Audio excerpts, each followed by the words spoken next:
심용환의 근현대사 똑바로 보기. 우리에게도 어벤져스가 있다. 독립운동가 어벤져스 네 번째 시간입니다. 지금까지는 남성 독립운동가 어벤져스들에 대해서 이야기를 해봤어요.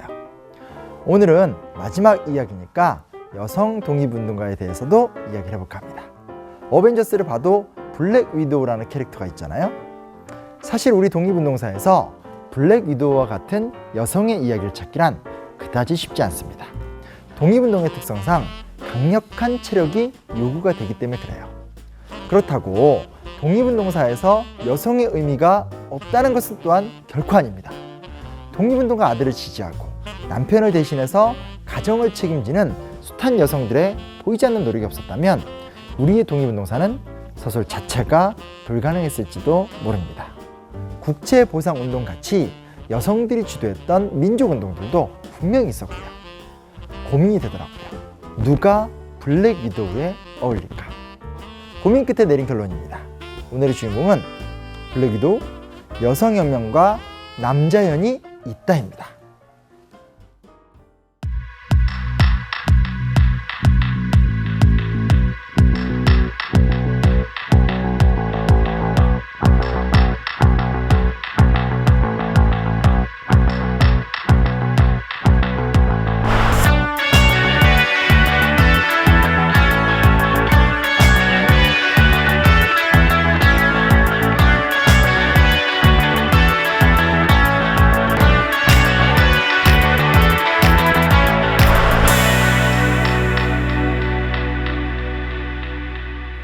우리는 남자연이라는 여성 독립운동가를 기억할 필요가 있어요.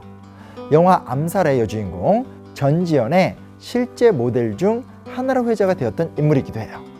여걸 남자연 선생으로 불렸던 그녀는 그 어떤 남성 독립운동가 못지않은 활동을 펼칩니다.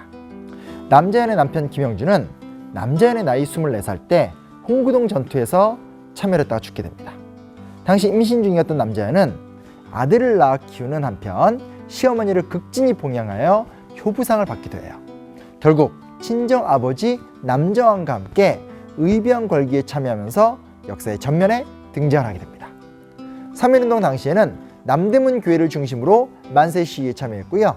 만주 삼원보로 망명해서 서로 군정소에 참여, 부상병 간호를 맡기도 합니다. 또한 지린성에서 20여 개가 넘는 교육단체를 조직했고요. 이관린, 이양숙 등과 함께 조선혁명자 후원회에서 활동을 하기도 하고요. 그리고 남자연은 조선총독 암살 계획을 세웁니다. 김문거로부터 권총 한 자루와 탄환 8발을 받고 서울로 잠입한 다음에 오늘날 대학로 근처 해화동 28번지에 머물렀으나 결국 때를 잡지 못하고 만주로 돌아갑니다. 만주사변이 일어났는데 그 당시 국제연맹에서 이 문제를 조사하고자 리턴 조사단을 파견합니다. 이때 남자연은 하얼빈에서 손가락 2마디를 잘라서 한국 독립원이라는 혈서를 쓰고 독립을 청원합니다. 하지만 안타깝게도 조사단과의 만남은 실패라고 합니다. 이후 그녀는 만주국 건국 1주년 기념식장에서 일본 고위 관료들에 대한 암살을 착수합니다. 하지만 밀정의 밀고로 결국 일본 경찰에 붙잡히고 맙니다. 결국 옥고를 치르면서 건강에 심각한 문제가 생기게 된 후에 병보석으로 추수하게 되는데 얼마 후인 만 60세에 조선독립 만세를 읊조리면서 세상을 떠나게 됩니다. 그리고 그녀의 유언에 따라서 마지막으로 가지고 있던 전재산 200원을 해방 후에 서울운동장에서 김구에게 전달하게 됩니다. 남자연의 일생을 보면 어벤져스나 캡틴 아메리카에서 보여주는 블랙 위도우의 화끈한 액션 혹은 영화 암살의 안인옥처럼 짜릿한 쾌감은 없을지도 몰라요. 하지만 그녀는 그 어떤 남성보다도 강렬한 의지를 갖고 일생을 통해서 독립운동을 추구합니다. 숱한 실패에도 불구하고 거듭되는 도전을 통해 여걸 남자연 선생으로 기록된 아름다운 여인. 그 어떤 독립운동가보다 위대하고 창연한 일생을 살았습니다.